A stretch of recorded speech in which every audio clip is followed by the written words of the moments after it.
Salut les amis, abonnez-vous à notre chaîne pour nous soutenir. Imaginez ceci, un coffre poussiéreux dans un grenier, rempli de souvenirs, l'odeur de naphtaline et de vieux cahiers d'école. C'est précisément dans un coffre comme celui-ci, enfoui sous des photos de classe et des lettres d'amour d'une époque qui semble être une autre vie, que je l'ai retrouvé.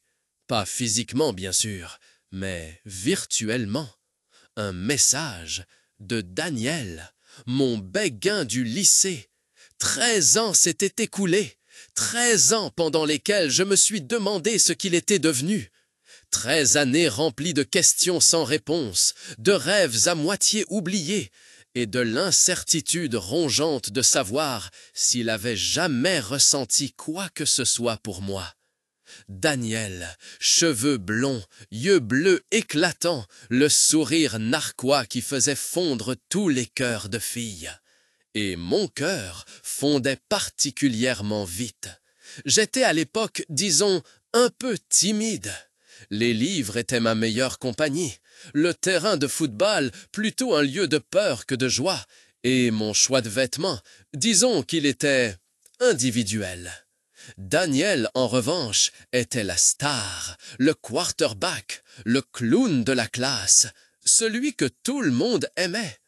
Et moi, j'étais l'observateur silencieux, celui qui passait ses pauses à la bibliothèque, à rêver de mondes lointains et de Daniel. J'écrivais des poèmes sur lui, cachais ses photos dans mon casier et étouffais presque d'excitation quand il me saluait d'un simple « salut ». Je pensais qu'il était hétérosexuel. C'était le récit dominant dans notre petite ville au début des années 2000. Garçons et filles, c'était la norme. Les déviations étaient chuchotées, évitées ou, dans le pire des cas, condamnées. Alors, j'ai caché mes sentiments, par peur, par honte, animé par la profonde conviction qu'ils ne seraient jamais réciproques. Et puis, ce message, juste un « Salut, comment vas-tu ?» Mais pour moi, c'était plus que ça. C'était une machine à remonter le temps, une porte vers un passé que j'avais laissé derrière moi, mais qui ne m'avait jamais vraiment quitté. J'ai répondu, avec hésitation, nerveusement. Et puis, une conversation s'est engagée. Nous écrivions sur le bon vieux temps, sur les professeurs que nous détestions, sur les fêtes que nous séchions, sur la musique que nous adorions. Et puis, c'est arrivé, tout à fait incidemment. Au fait, je suis avec mon copain depuis 5 ans. Bam! Le monde s'est brièvement arrêté. Pas parce que j'espérais encore un tournant romantique, mais parce que c'est soudainement devenu clair. Daniel était gay, et il avait, tout comme moi, vécu à une époque où vivre sa propre sexualité était un risque.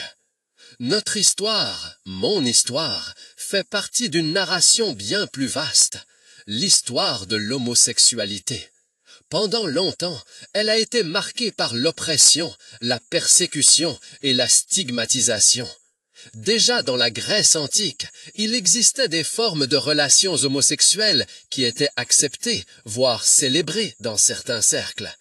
Pensons seulement à la relation amoureuse entre Alexandre le Grand et son ami Héphastion. Mais avec l'ascension du christianisme, cela a changé. L'homosexualité a été stigmatisée comme un péché, comme une violation de l'ordre divin. Au Moyen-Âge, des peines draconiennes étaient menacées, allant jusqu'à la mort sur le bûcher.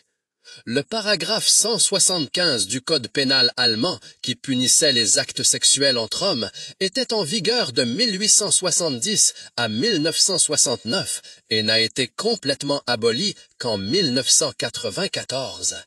Les gays et les lesbiennes se sont vus refuser le droit à une vie normale. Ils devaient vivre cachés, dissimuler leur amour, nier leur identité. Beaucoup ont été rejetés par leur famille, ont perdu leur emploi, ont été victimes de violences. Les émeutes de Stonewall en juin 1969 à New York ont marqué un tournant.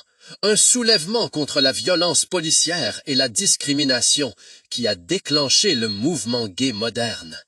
À partir de là, les gays et les lesbiennes du monde entier sont se tâter pour leurs droits, pour l'égalité, pour l'acceptation. Et ce combat continue. Aujourd'hui encore, il existe des pays où l'homosexualité est punie de mort. Aujourd'hui encore, des personnes sont discriminées en raison de leur orientation sexuelle. Aujourd'hui encore, beaucoup doivent se cacher. Le message de Daniel me l'a rappelé, à quel point nous avons progressé, mais aussi à tout ce qu'il reste à faire. Je suis reconnaissant envers ceux qui se sont battus avant nous, qui ont pavé le chemin.